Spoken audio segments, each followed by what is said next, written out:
가서 이제 군복을 다 입고 지급도 받고 교육을 들어가려고 하는데 거기서 또 신체 검사를 또 한대요. 그래갖고 아니 뭐 합격하고 들어왔는데 뭘 또 하냐 했더니 여기서 이제 2차 검사라 여기서도 혈압이 안 나오면 또 집에 가야 된다는 거예요. 춘천병원 가서 그걸 하는데 아니나 다를까 이제 이 윙하는 소리만 들으면 이 심장이 뛰는 거예요. 그 긴장감 때문에. 아니나 다를까 가서 처음 딱 듣더니 뭐 처음부터 160이 나와요 그냥. 2차를 쟀더니 뭐 170은 그냥 넘습니다. 야 이거 어떡하지? 큰일 났다. 이제 지금 나와서는 대치도 안 되잖아요. 그 전에 차라리 불합격이 있다면 다른 교무라도 들어왔을 텐데 지금 나가면 다른 교무도 못 들어오고 어떡하냐 이러고 있는데 제가 그때 한 3분 정도 시간을 줬어요. 그 3분의 기도가 진짜 얼마나 간절했는지 아마 평생을 두고도 그만큼 기도를 간절히 했는지 아마 손에 꼽을걸요. 그때 아마 진리와 우리 함께 기도해 주셨던 교도님들하고 막 통했던 것 같아요. 완전히 열려서. 그래서 이제 진짜 손을 어디 뭐 요즘 뭐 명량 있잖아요. 이순신 장군 명량대첩 나가는 심정으로 팔을 혈압계에 댔다니까요. 이 혈압 재는 게 뭐라고. 팔 하나를 명량대첩에 나가는 심정으로 팔을 탁 넣고 혈압기의 버튼을 탁 눌렀어요. 스타트를 탁 누르고 저는 눈을 딱 감고 했는데 혈압기계가요 작동을 안 해요. 이 기계가 작동을 안 하는 거예요. 근데 뭐 안 돼요. 아주 눈을 이렇게 살짝 떴더니 막 난리가 났어요. 혈압기계가 작동 안 한다고. 이 병원에 이 혈압기가 들어와서 고장난 적이 없는데 혈압기가 작동 안 한다는 거예요. 아주 뭐 이러고 막 있었죠. 막 하는데 막 지들끼리 막 뭐라 하고 하는데 안 돼요. 그러니까 이제 교무님 이 한 분만 혈압계 재면 되니까 그 수동 있잖아요. 이렇게 펌프질해서 하는 거 그거 빨리 갖고 오라고. 그걸로 재는 순간 그 사이에 제가 긴장감이 확 떨어진 거예요. 거기서 120이 80이 나오죠. 네. 제가 봤을 때 이 천지의 기도가 혈압기계도 멈추더라고요. 그래서 이렇게 교육을 들어간 겁니다. 저 깃발 잡고 있는 사람 보이시죠? 그게 저입니다. 그리고 제 깃발 옆으로 나란히 2명 앉아있죠. 안경 쓰고 거기가 신부입니다. 그 신부 옆으로 위아래로 앉아있고 서 있는 위아래로 2명이 법사고요. 제 뒤쪽에 있는 나란히 서 있는 2명이 목사입니다. 이렇게 66명이 12주간의 군종장교 교육을 받기 시작했죠. 앞으로 나오는 사진에 깃발을 들고 있으면 저라고 생각하시면 돼요. 제가 그 기술을 맡았거든요. 네. 그리고 이제 갔더니 그게 이제 영천에 얼마 전에 목요일 날 3일 날이죠. 금요일 날. 네. 그제 금요일 날 영천 삼사관학교 봉불식이 있었습니다. 승용교단, 군교단이. 거기에 첫 번째로 제가 발을 디딘 게 이제 저입니다. 영천 삼사관학교 교육을 받으러 처음 갔어. 했는데 거기는 원불교가 없잖아요. 근데 군종장교가 왔으니까 종교 행사를 할 수 있도록 배려를 해야 되는데 어떡하냐. 없으니까 이제 생활관 하나를 싹 빼가지고 흰색 페인트 칠을 하고 저한테 그쪽 공간에서 쓰시면 되고 기도실을 제공을 한 거예요. 앞에 불단 멋있죠? 네. 근데요, 보시면 저 벽에, 아시네요? 저게 대구 경북교구에 있는 법당을 사진을 찍어서 실사로 뽑은 겁니다. 그리고 벽에다 붙여놓은 거예요. 그리고 앞에 있는 경종하고 촛대는 진짜예요. 갑툭 같죠? 네. 이렇게 해서 12주간 혼자 수요일 날, 일요일 날에서 혼자 종교 행사를 이렇게 진행을 했습니다. 깃발 들으면 접니다. 66명 중에 제가 나이가 제일 많았어요. 근데 이렇게 길을 들고 맨 앞에 서는데 왜 과거에 뭐 이렇게 전쟁 영화 같은 거 보면 막 깃발 두고 막 쫓아가잖아요. 이게 이제 기가 부대의 그 사기와 가늠하기 때문에 깃발이 넘어지면 부대가 넘어진다. 네, 그래서 과거 저희 6.25 때 그 이 깃발 잃어버린 부대는 지금도 열심히 하잖아요. 네. 그래서 이제 요즘 뭐 진짜 사나이 요즘 TV에도 나오는데 이제 화생방이라고 해서 가스 하러 가는데요. 저는 참고로 군대를 지금 2번 간 거예요. 그쵸? 네. 원불교학과 시절에 병생활을 마쳤고 전역한 지 10년이 돼서 다시 군에 간 거죠. 자, 여기 보면은 저는 표정이 평온하고 옆에는 되게 표정이 안 좋죠? 제 옆에 있는 사람이 목사예요.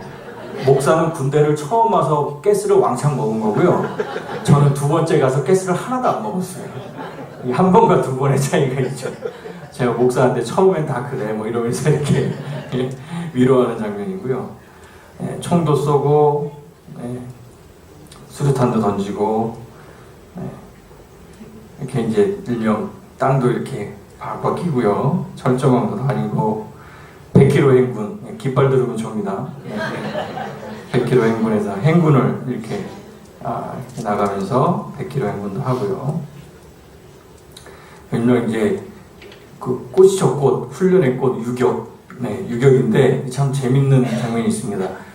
저 좌측에 보면은 딱 빨간 모자 쓰고 단상 위에 올라가 있는 사람 있죠? 딱 보기에도 대장 같죠?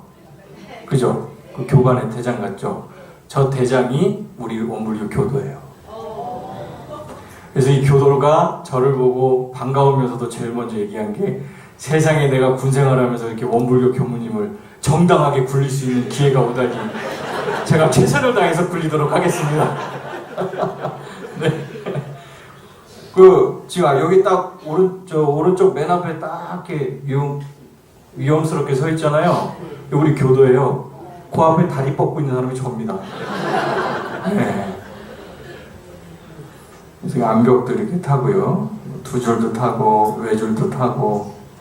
네. 여기 보이시죠? 빨간 모자. 여기 교도예요. 네. 다 굴려놓고 나중에 와서 교우님 죄송합니다. 네. 이런 12주간의 이제 훈련을 거치고 이제 정식 인관, 장교로서 인관을 하는데 이때 66명 중에 제가 해서 참모총장상을 받았습니다.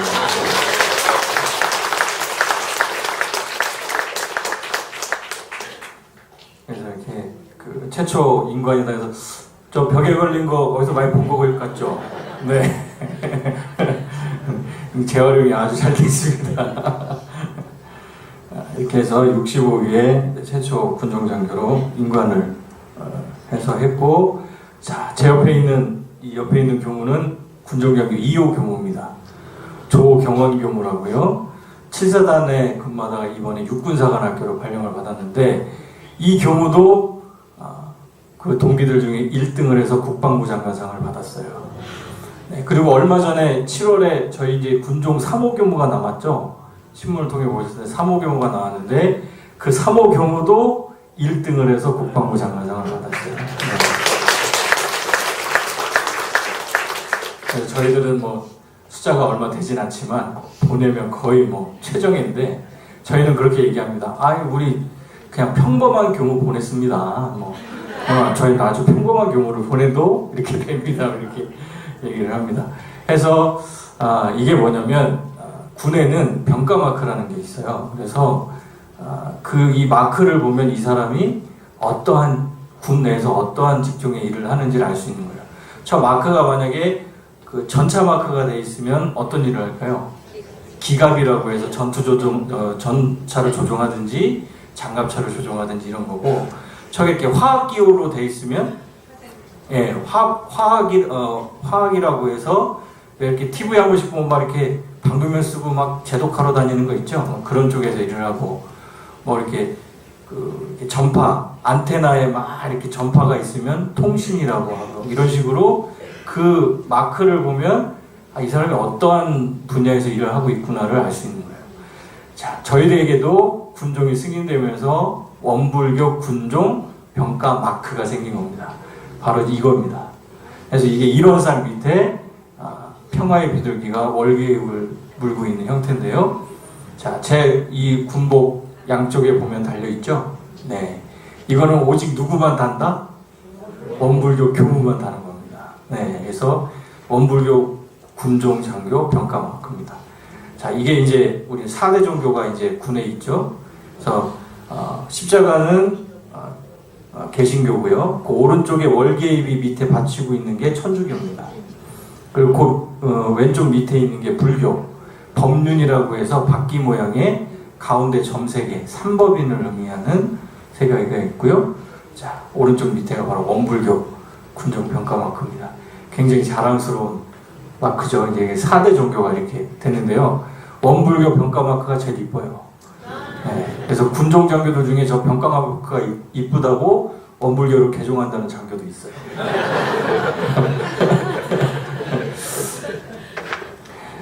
세 번째로 이제 군종은 인연이다. 특히 제가 이 군종 장교가 되면서 참 인연에 대한 그 법문과 스님들이 왜 이 인연에 대한 말씀을 하셨는가를 뼈저리게 많이 느끼고 있는데요.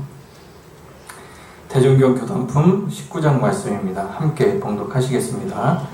대종사 여러 제자에게 말씀하시기를 우리들의 일이 마치 저 기러기 때의 일과 같으니 시절 인연을 따라 인연이 있는 동지가 혹은 동해 혹은 서해 교화에 팔을 버리는 것이 저 기러기들이 철을 따라 때를 지어 혹은 남해 혹은 북에 깃들일 곳을 버리는 것과 같도다 하셨습니다.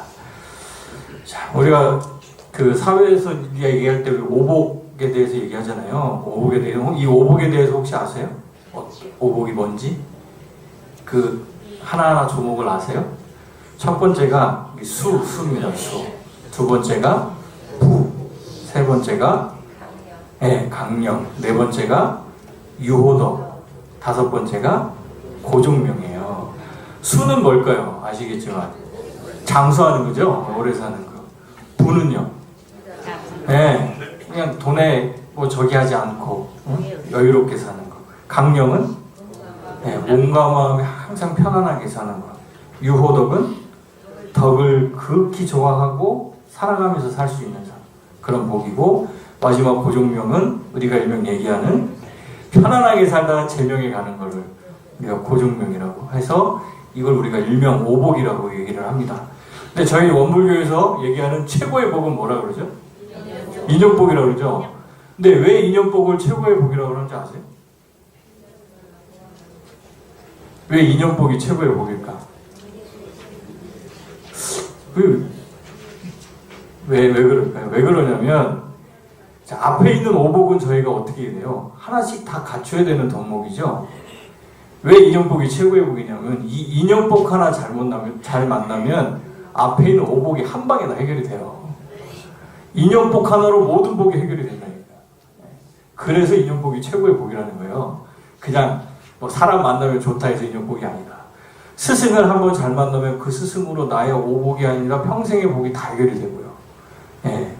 나를 원불교에 공부할 수 있게 해준 그 인연 하나로 내 삶과 모든 게 다 바뀌어버리는. 그래서 이 인연복이 최고의 복이라는 건 이 인연복 하나로 모든 복을 다 관장할 수 있기 때문에 그렇다. 이렇게 하시면 됩니다. 우리가 이제 인과를 믿고 살잖아요. 우리 원불교 교리에 인과는 절대 빼놓을 수 없는데, 많은 인과가 있지만 우리가 살고 있는 이 인간 세상에 극렬하게 잘 나타나는 인과가 있어요. 그게 뭘까요? 우리 지금 살고 있는, 내가 살고 있는 모습에 딱 인과는 요거 보면 딱 인과가 제대로 나타나요. 그게 뭘까요? 바로 인연이에요, 인연. 제 주변 인연 한번 보세요. 제가 어떻게 살았는지 인과가 극렬하게 나타나요. 네. 선연과 악연, 우리가 인연적복이라고 하죠. 선연과 악연은 누가 만드나요? 이 인연은 누가 만들어요? 내가 만들죠. 네.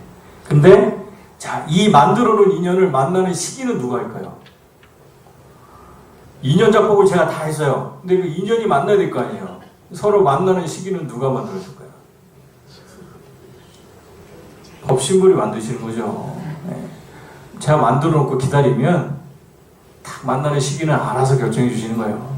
네. 그렇기 때문에 빨리 언제 만날지 모르니까 아는 순간 빨리빨리 인연을 만들어 놔야 되는 거예요. 풀어야 될 거 빨리 풀어야 되고요. 네.